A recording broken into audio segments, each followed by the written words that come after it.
Comme annoncé hier sur ce plateau, lancement officiel ce jour du programme Gabon Digital, dont la cérémonie d'ouverture a été présidée par le Premier ministre de la Transition, Raymond Donsima, en présence de plusieurs partenaires au développement et des bailleurs de fonds communication primature.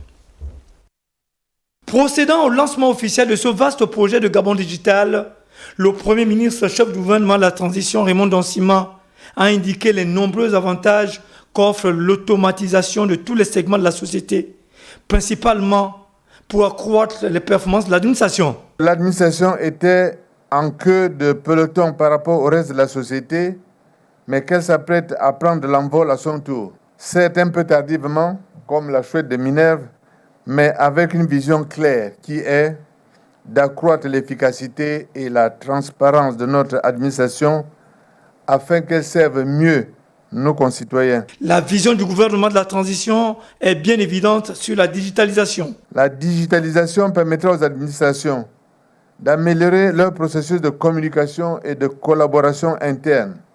Par exemple, en impliquant davantage les agents dans la construction des décisions et la gestion des services. Cette révolution va s'appuyer autour de 4 piliers. Que sont l'amélioration des infrastructures technologiques et des cadres réglementaires, la modernisation des systèmes d'identification légale, la transformation numérique de l'administration publique et la mobilisation citoyenne dans le suivi et évaluation des projets va investir tous les champs de la vie humaine des Gabonais avec pour objectif de stimuler la croissance économique, d'encourager l'innovation, de favoriser l'accès des populations aux services publics et finalement d'améliorer l'efficacité et la productivité des entreprises. Mais le numéro 1 de l'administration gabonaise opte pour un encadrement juridique. L'instauration de ces infrastructures doit s'accompagner naturellement d'une transformation juridique profonde qui garantisse l'équilibre entre les intérêts en présence et la protection des droits et des libertés au fondement de tout état de droit. Avec la multiplication exponentielle des facilités de publication en ligne,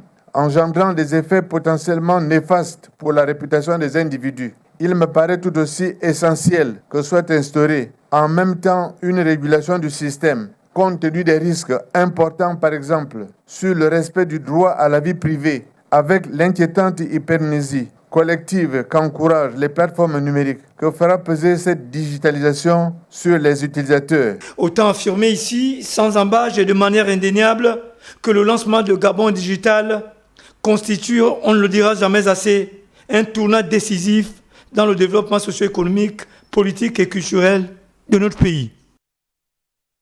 Et il faut dire que ce programme permettra d'améliorer les services d'état civil, mais aussi d'accroître l'efficacité des start-up et la digitalisation dans l'administration gabonaise. Fernand Zangvé, Syria Karis, Aristide Imbomo. Gabon Digital, pilier 2 du plan national de développement de la transition 2024-2026, s'inscrit dans la dématérialisation de l'administration. Il utilise les TIC pour moderniser l'administration et améliorer la qualité de vie des citoyens.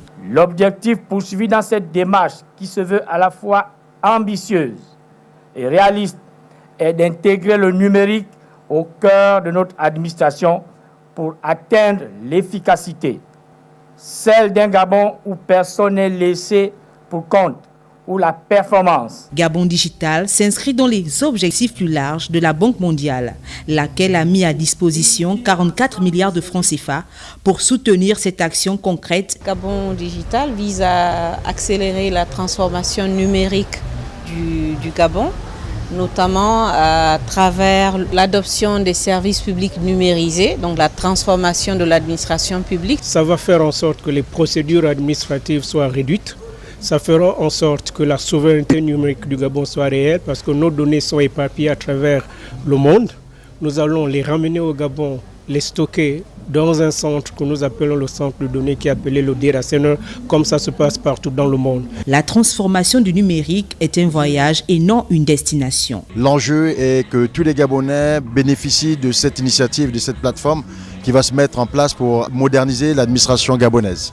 Nous avons lancé le projet d'identification de tous les apprenants au Gabon pour bien évidemment avoir les statistiques de la population scolaire. Gabon Digital est la preuve que le numérique est un potentiel inouï pour construire une société plus inclusive.